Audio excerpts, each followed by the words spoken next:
Hi, welcome to Foxcast. I am Craig. I'm the Technical Product Director for Fox ESS in the UK. Joined today by James McCusker, CEO of Sunergy Renewables. Welcome, James. Good to see you. Thanks for having me on. No problem. Thanks for coming in. I mean, you didn't come far. You're based not far from where we are. You're in Warwickshire, aren't you? So we are, yeah. We're based actually a couple of minutes down the road, Nuneaton. Yeah. So yeah, it's a 5-minute drive for me. Quite handy, actually. That was one of the questions I was going to cover, actually. So, I mean, before we start then, if you want to, for those who don't know Sunergy, just give us an intro into who you are, where you operate, and what you specialise in, really. Yeah, so Sunergy Renewables, we're an installation business. We specialise primarily in battery storage, but we do solar PV as well, EV chargers, renewables as a whole. We've been going for about 4 years now, so it's going well. We're doing quite a lot of installations. We do about. You operate nationally, or do you try and stick within a particular? No, because of where we radius? are in the Midlands, same as Fox. We're quite fortunate that we can service a large area. So we operate nationally. We'll go up to the Scottish border, really, and as far down as not quite Cornwall, but we'll cover sort of South London. Brighton, Eastbourne, Yeovil, Bristol. Brilliant. So how's your company changed? So you said you were formed about 4 years ago. Yeah. How's it changed since then? How's it grown? So when we first set the business up, there was quite a drive for renewables. I think energy prices were on a lot of people's minds. A lot of people were going solar and battery storage, in fact. So our first couple of years were brilliant. We were extremely busy. So this would have been just after COVID, I guess. Yeah, around then. Around that time. Yeah, around then. I think a lot of people were maybe thinking about the energy security. Energy security. Yeah, prices were on a lot of people's minds. So people were prepared, to make the jump into renewables, solar and battery. So our first couple of years were really busy. We were doing a lot of new installations, a lot of retrofits, primarily battery retrofits to existing PV. As time's gone on, our business has kind of shifted a little bit. So our main installations now are primarily battery only for off-peak charging, funnily enough. So a lot more people now are having battery only that maybe can't or don't want solar and utilising an off-peak tariff. Is that something you've deliberately pushed? Have you sort of... It kind of, yeah, because we started getting asked more and more for it by customers that had obviously done their own research, I think, online. As I think more and more people getting EVs, a lot of these customers have then realised, well, I'm only paying 7 or 8 pence at night. Is there any way I can utilise this without getting up in the middle of the night and putting the washing machine on or the tumble dryer? And I think doing their own research, they've kind of stumbled on a battery. So as time went on, we started getting asked for it more and more. So as we started getting asked for it, we started to then advertise for it and market it, built a specific page on our website, around batteries for off-peak charging. And since then, that side of the business has grew massively. Well over 50% of our installations are battery only for off-peak charging. Well, as much as that, over half. Just AC coupled, no. Yeah, AC coupled, not retrofits. The customer doesn't have solar at all. They literally we stick a battery in, program it up with a tariff, and then they make the savings all year round. So, in terms of working with Fox, so you adopted Fox a couple of years ago now, is that right? Yeah, we've been using Fox for about 3 years, I'd say. Years. Yeah. We absolutely love the products, to be honest. I think for us as installers, one of the most important things is the support, because we can install a system for a customer, it's installed correctly, no issues with the wiring or anything like that. But if there's a product failure, you can get software bugs and firmware issues. They happen, there's no secret. It's important for us as an installer to be able to get that rectified with the manufacturer as soon as possible, because we're left in the middle then. Fox, we don't get any problems with hardly. If we do, the technical team are always on hand to support us. So once there's a problem, if there is, it's sorted pretty quickly with Fox. So we value that a lot. Okay, so you've kind of answered this already. I mean, in terms of if you were to try and pinpoint it down to say two reasons why, because I'm aware that you obviously do other brands as well, but I think what is it about Fox from your perspective or your installer's perspective that makes it more attractive? Is it that ease of install? Is it the after sales? Yeah, it's a mixture, to be honest. There's a few things that stand out for us with Fox. First being, because we do a lot of battery storage, we like the cube system. So if we install a system for a customer that might be, I don't know, say 11 kilowatt hours is pretty standard. There's room there for the customer to expand without, ripping the whole thing up or adding another, doubling the capacity. They can expand it modularly as their needs change. So we love the ease of install with Fox. Another great feature, I think, especially when we do retrofit, the app, the Fox Cloud app, I think it's brilliant. We love the app. I think it's very easy to understand for the customer. Also, because we do a lot of retrofits, we always stick an additional CT for the customer so they can see, if they've got like an inverter that's been in, 10 years, they might have an Aurora or something. It's good for the customer then to see the PV on the app. And again, the after support, we can't fault it. It's brilliant. So, I mean, in terms of the standout products that you'll go to, I think, we've discussed this sort of off camera in terms of at the moment you're doing a lot of our EP range, the EP5, EP11, now EP6, EP12, and obviously also the modular stackable solution. Again, so the ease of install, I think, is something we get fed back as being, a key benefit of using those products. It is. I mean, I know people use the term plug and play, and people get a bit cynical about it, because it's not quite plug and play, but it is probably as plug and play as you can get with this kind of technology. Oh, definitely. Especially now we've kind of shifted more towards the EP11, EP12s, primarily because of the heating functionality, because obviously the new regs, a lot more batteries are going outside now. So obviously you don't want the customer to have any problems with that in the winter. So as you know, EVs, people drive EVs, they say, and don't get many miles in the winter, because batteries, they don't like the cold. So that heating element is huge for us, because we're putting 99% of our installations outside now. So that works really well. In terms of, if you're talking about products and sort of, the future, I guess, what features or innovations matter most to you, really, in terms of selecting a product? You've mentioned ease of install, you've mentioned heating, I guess the app, I guess you've kind of covered it, but is there something that specifically that stands out as being, a must from a technical point of view? Yeah, I think... it might be the heating, given the fact that, the regulations are what they are. We've got to install more outdoors. Practically, it's difficult to install in indoor locations now. So I guess that probably would... Definitely. It's definitely high on the list for us. Again, the ease of installation as well, and the commissioning side of things too. You don't want to have installed something and then be on site for an hour, commission it with the manufacturer. It's all very simple and straightforward for us. Once it's set up, the customer gets the login details, and away we go. We don't get any issues on the commission side either. So, what do you think customers care about most? So, I mean, from your perspective as an installer, there's obviously considerations that and you've mentioned a lot of them. From the end customer, I mean, warranty, app is. I guess reliability. I mean, is there anything that stands out from a customer perspective that you've had fed back to you? Yeah, there's a few things I think the customers are quite fussy about. One now, the customers really seem to care about the app that comes with the system. They want something that works well. They want something that they can see everything on. They want something that has good functionality, because a lot of these customers, like I say, they're programming it, charging off peak and things like that. So they want it all easily accessible, not password protected behind all kinds of different, sections in the app. So the app's high on the list. Again, for the customers, they want something. They want a product that has a UK presence. We see that all the time. They don't want something where if they have a problem, they want to be able to contact the manufacturer in this country. They want to be calling overseas. That's also a priority for the customers.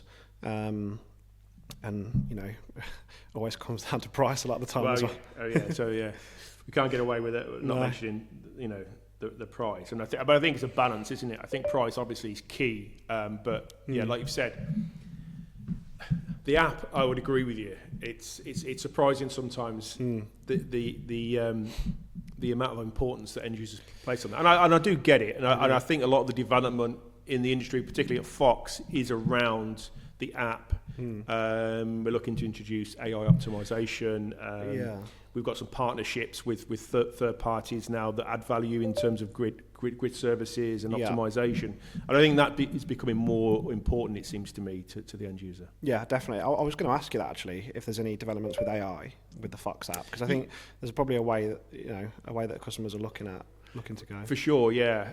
So we kind of soft launched it's not much more than an AI chatbot embedded in the app right now as of today, but it can give you key information about your system, its performance. It will interrogate the data for you. But what's coming probably Q1 next year is a raft of new features from the AI, which will be around optimization, getting the most from the system, efficiency. You basically tell it what your main priority is. Is it to lower your bills? Is it to be as self-sufficient as possible? And it will work out based on your usage profile, your generation, whether you're using arbitrage with grid, and it will optimize the system. So that's something that's at a fairly advanced stage of development. So we're hoping that will be launched at some point early next year, Q1. Going back to your sort of experience with Fox, are there any memorable installs, any notable installs that come to mind? Yeah, definitely. Going back to what I said earlier about battery only, funny enough, we had a customer, local actually, just based outside of Nuneaton, who uses, he lives in a grade 2 listed building. Solar's not really an option for him unless he has a ground mount system. He uses, I think it was about just over 90 kilowatt hours a day. Okay, wow. So he uses a lot of power. His problem was, well, we could put a load of solar in the field, on a ground mount, it's going to cost a fortune. In the winter, you're still going to have the same problem, because you're going to be still using a lot of power because the solar obviously didn't produce as much, during the winter months. So we actually installed a Fox Cube system using the 3-phase products, 2 stacks of 4.8 batteries, totaling around 80 kilowatt hours, I think it was. Now he's got a split tariff, so his night rate and his day rate, I think there's around just under 20p difference. So that system's working really, really well for him. He's saving absolute fortune. Happy. His feedback is over the moon with it, yeah. Like I say, the beauty of that is this time of year, I mean, coming in today to do this with yourself, the weather's terrible, miserable out there. There's no sun in the sky, whereas he got this one with a full battery, that he's paid a third of the price for. So that's been in now for about a year, and it's working brilliantly for him. In terms of going into next year, 2026, anything? I know you're going to name clients, but anything nice in the pipeline that you've got for next year? Yeah, we're just actually signed an agreement with a large vets in the UK. They've got a couple of sites dotted about the UK in which they're having CT scanners at. So the CT scanner uses a lot of power, only for a brief amount of time, but the problem is that takes them over the threshold. So their incoming supply can't handle the additional power, and obviously to upgrade that, it's quite a substantial amount. So we'll be installing 2 large battery systems to cover that additional power demand. So setting it in peak shaving, and also wiring it up for emergency power supply. So in the event of power cut, the batteries will cover them. So that's a good point you raised there about in terms of increasingly we're seeing people request EPS. I mean, the counter to that is always, well, how often do we get power cuts? Yeah. But I sense people more so now than maybe a few years ago are pretty insistent that they want that emergency power backup. And in a case like that, there's a very good case for it. There's a requirement for it. But domestically, I'm also seeing that a lot now. Yeah, definitely. Disaster recovery is on a lot of people's minds. And actually, that brings me back to another memorable job that we did using Fox equipment. So there was a client of ours in Mayfair, a financial company, and for them, we installed a Fox H3 system primarily for disaster recovery, because it's imperative for them to keep the power on, because they have had power cuts. If the power goes down for them, it costs them a lot of money. So installing battery systems for that purpose is actually, on a lot of people's minds at the moment, that disaster recovery element, so they can keep going. Or data centers and places like that. Almost like a UPS system, but instead of just the servers, it's going to cover everything. So, people can continue working.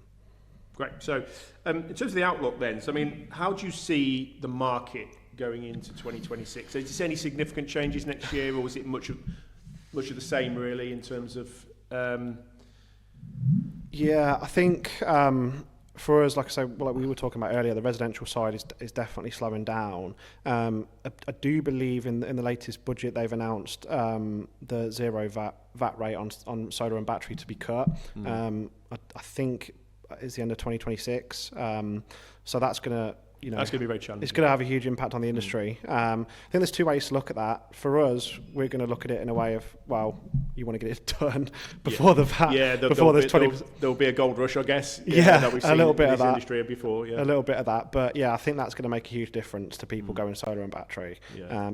I mean, it increases the cost by 20% straight away for the customer. So the saving, the return on investment goes up. Is there any suggestion it might go to 5%, or is it? To be honest, I don't know. No. I don't know. But certainly the 0%. Certainly the zero rate. Yeah, it's going. Which, like you say, will be quite challenging. In terms of your challenges today, right? So we obviously talk about that future challenge that regarding VAT. What are the biggest challenges that installers face at the moment? I mean, so is it tariffs? Is it DNO delays? I mean, how are you finding your DNO applications? Yeah, the DNO does present some challenges, definitely. Yeah. Some of them are pretty good, they'll come back pretty quick. Others, they take a long time. They might need something doing, de-looping the supply or something like that.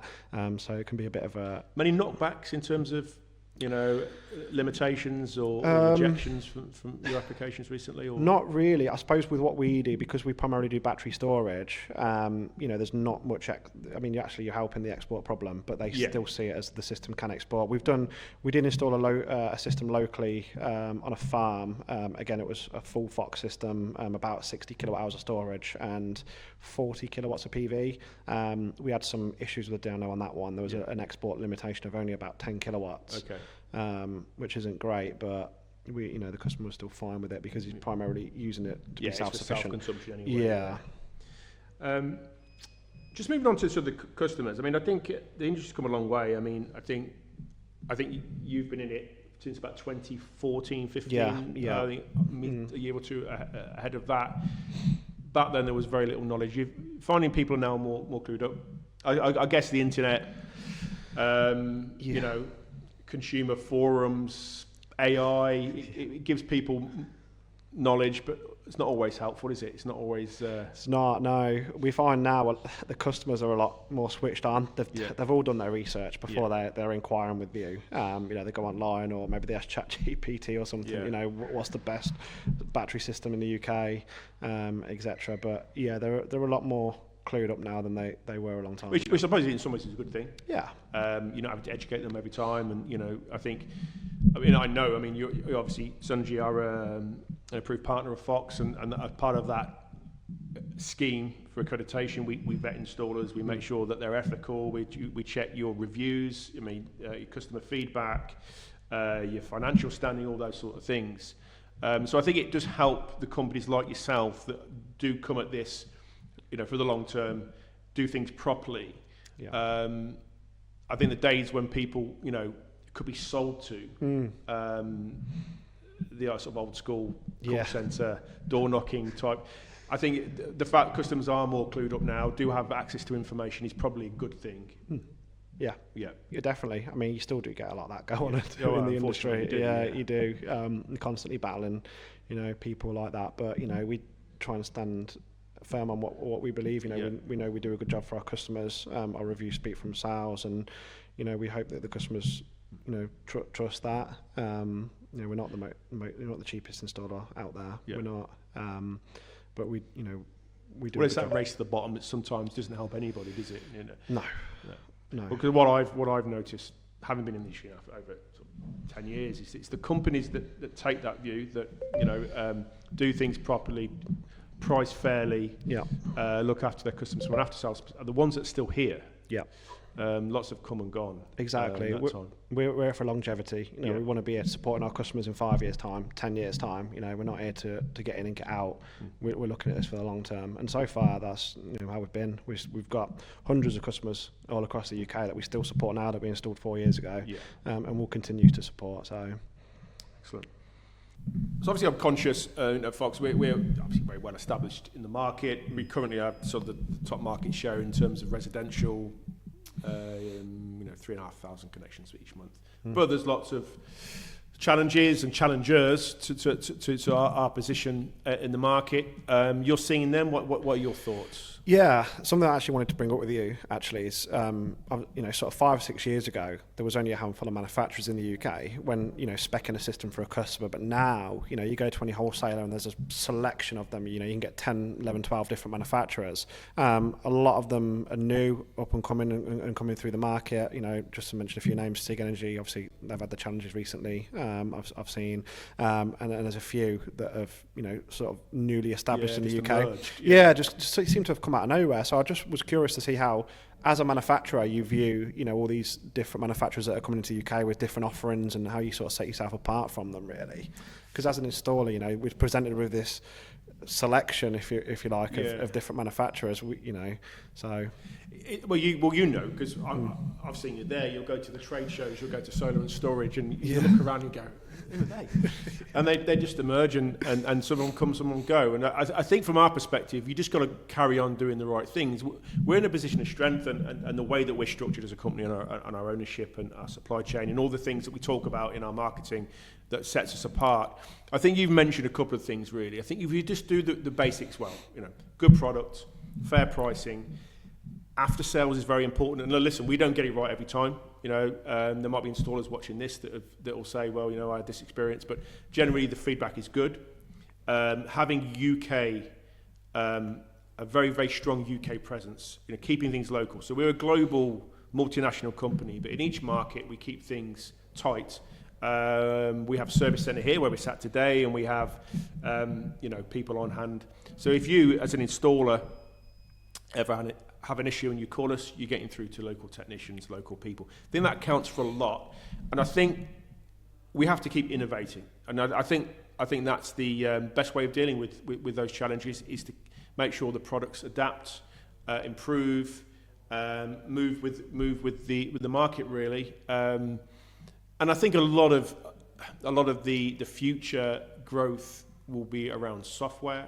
So there's a heavy focus at Fox at the minute in terms of software and partnerships and integrations, because the hardware, there's still things that can change. We can still bring out new products, new adaptations, improvements. But I think there's a big demand for software innovations. AI we've mentioned. So I suppose just keeping the product fresh.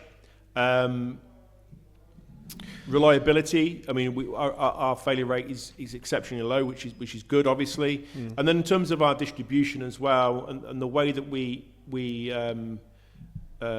operate on that front, and we have a number of key partners. We work very closely with them. We do shared marketing. So there's various ways we do that, and we just keep going. And the challenges come. Some stick, some don't. But we're here for the long term. Another thing I was going to ask, obviously we're sat in this room now, which is a brilliant facility. You can see all the products on the wall. As a manufacturer, how important do you see training the installers on the equipment to avoid any problems with after sales? Because I feel like for us as an installer, we've been on many training sessions with Fox, so we know the products really well. Because of that, I feel like we don't get many problems because we install it correctly. So just curious to know, as a manufacturer, how important do you see installer training to avoid problems down the line? It's critical, really. And I think we're finding that more than ever. What we didn't want to be at Fox is a company that locked things down too tightly. We wanted it to be an accessible product. We've obviously designed it in such a way that it's easy to install. There's no complex commissioning process. The batteries, they auto-address. You plug them in and turn it on, right? But alongside that, there are obviously things that need to be trained out. We do the training here, so we have an accredited installer scheme. We encourage anybody that installs Fox or is thinking of installing Fox to come on that training. Whether we tighten that and insist on it is something that's being discussed. But it is important, and that's why as well.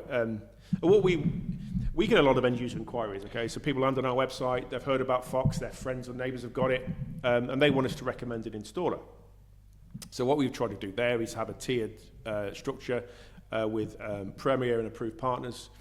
These are the companies we know. We know they've completed a minimum number of Fox installations. And I mentioned it earlier. They tick all these boxes in terms of their customer support and their financial strength and everything else. So that's important to us that we have that, because any company could come through the training, soon to be qualified in terms of their electrical qualifications and whatnot. But beyond the moment they leave that door, we don't know them. No. We don't know what they're saying to customers. We can't vouch for the quality of every single install. So I think we've tightened that in terms of making sure that we recognise the installers that that we're happy as a manufacturer to point people in the direction of. And obviously Sunergy is one of those, and we do that. You will vouch for it. Yeah. We do refer people to yourselves along with other partners we've got for those reasons. Yeah, we appreciate it, mate. And a lot of the people that come through that you pass through to us, we've done business with, so it definitely helps us as an installation business too. Another reason why we install a lot of Fox. The relationship is good. Yeah, and that's key, isn't it? Because it works both ways. Yeah. And I think that's something we've tried to really sort of focus on. But yeah, you go back to your original question, and training is really important, and we do encourage anybody watching this that maybe is an installer or is getting into the industry to reach out and book on one of those training courses. In fact, at this point in the video, I'll put that link on the video, so it'll be on screen now for those that want to book on that course. Or be booked online. Food's pretty good as well, from what I remember. The food? Put on a good spread. Oh yeah, I think that was a one-off. We haven't done that since. It broke the budget. Just come down for the food.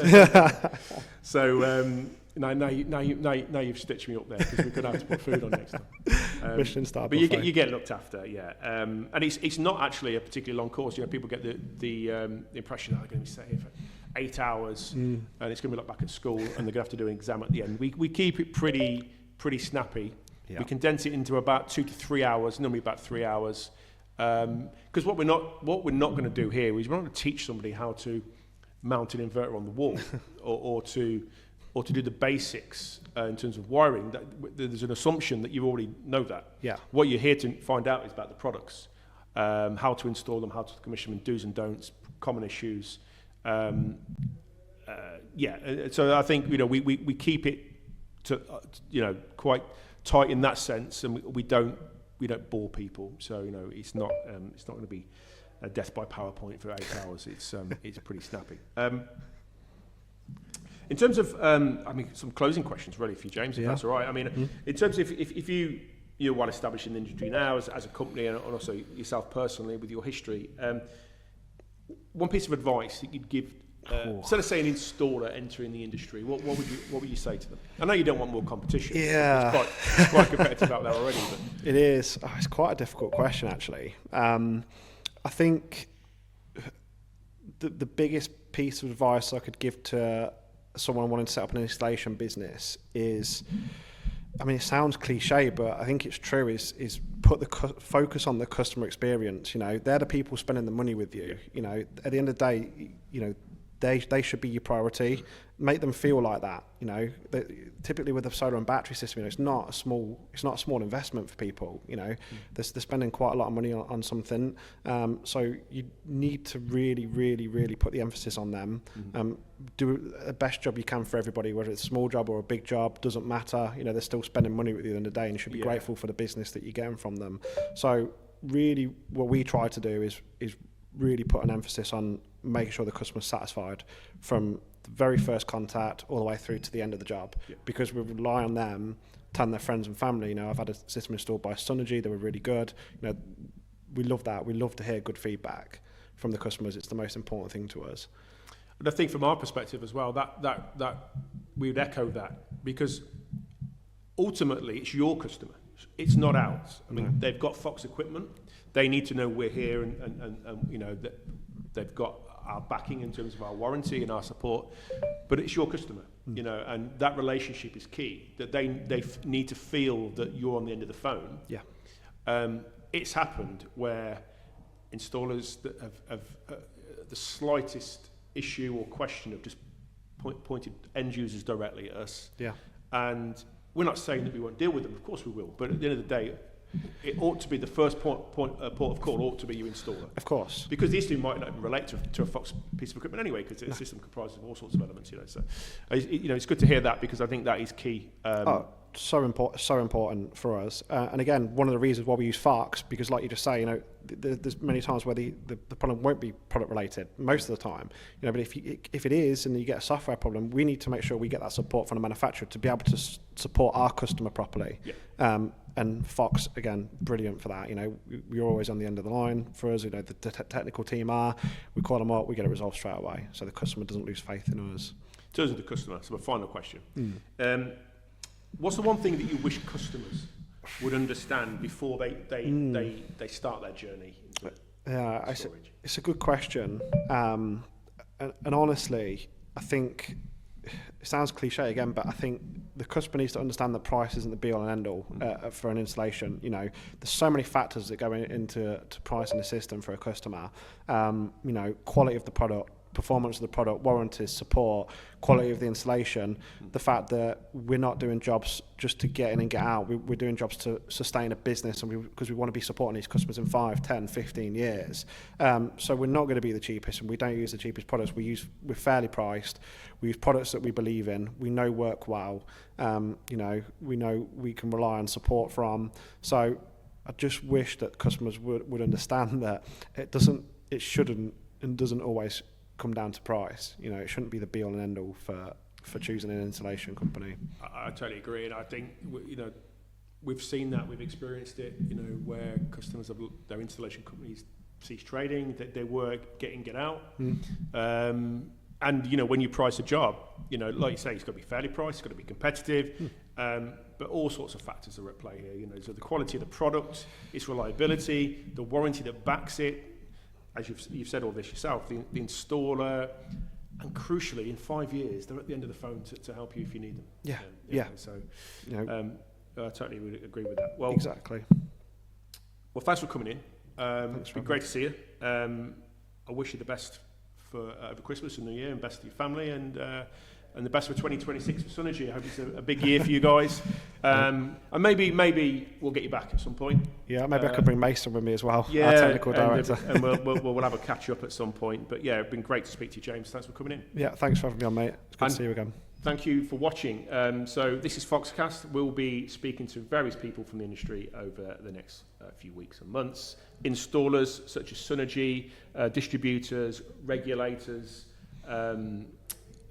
optimisation services, grid services providers, everybody. So please stay tuned. And if you're interested in being a guest on the podcast, you think you've got something to say that people will want to listen to, there's an email address for my colleague Derry that is on the screen now. Just send Derry an email and we'll look to book you in. So thanks for watching. I'm Craig. This is Foxcast. Thank you.